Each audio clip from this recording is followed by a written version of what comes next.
Well, good afternoon. It's Tuesday the 15th of January and I've come down to the plots today just for a couple of hours. I came down on the bus today. I do enjoy coming down on the bus. The reason being is why I haven't come down on the Royal Enfield is because I've got a puncture in the front wheel, and I haven't come down in the Reliant Kitten because I've got a flat battery. So I've got to get those two jobs sorted out so that I can get down here instead of using the bus all the time. Anyway, here's a quick look around the plot. Right, we're in M12, as you know, yeah. And in this little area here I've got a rigid plastic pond that's going to be in this area, which will be a wildlife pond. I've got bulbs in this bed here, but in the future I'll probably have cosmos during the spring and summer months after the bulbs are finished. I've got one or two bulbs coming through here. And this area is going to be where there'll be a miniature fruit tree. I don't know what variety, or whether it will be pear or apple. I don't know yet. So anyway, the broad beans are doing okay. Slight, I think, frost damage on one of them. I can just point to it. There's I think there's a bit of blackening of the leaves there, so that could be frost damage. One or two have been nibbled at, but overall looking pretty good. There's a bit of damage to one of the leaves just there as well, so keep an eye on that. The broad beans in this bed, yeah, seem to be doing okay. Doesn't seem to be any sign of frost damage as yet.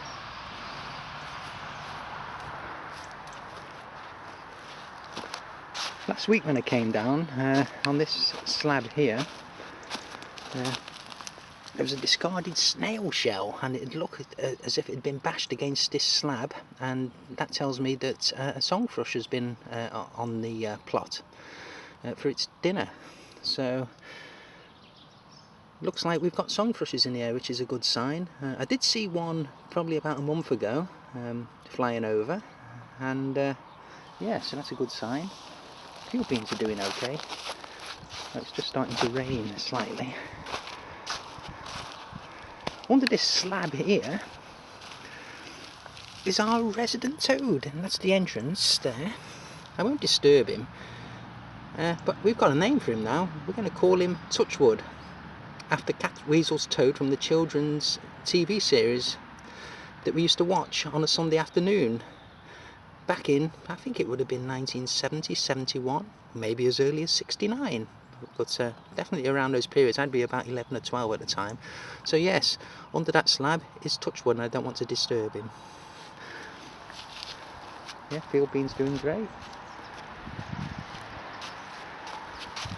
Onions and garlic are doing okay, especially the garlic, sorry. They're doing a lot better than I thought. So.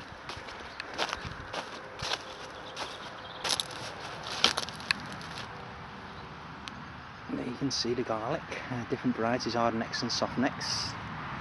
One or two of the red onions are starting to come through now, which I mentioned that there wasn't much sign of them showing through a couple of weeks back. But there's one or two starting to show, and there's the other onions there, which are mainly white onions. And some more field beans in this section, and field beans in this area here.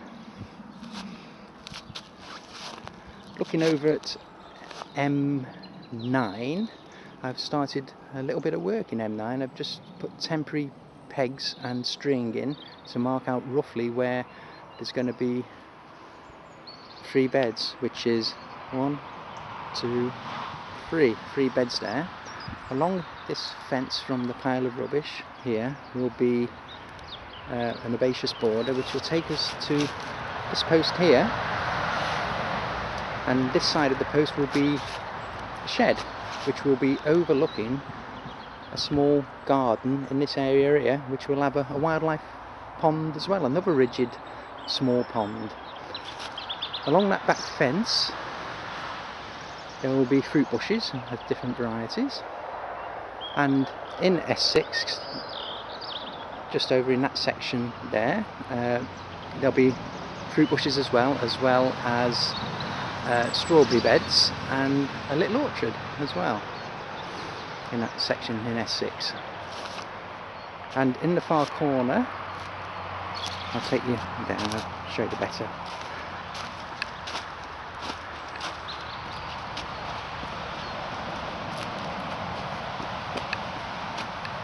In this corner of M9, where that blue bit of sheeting is, that is going to be a bed of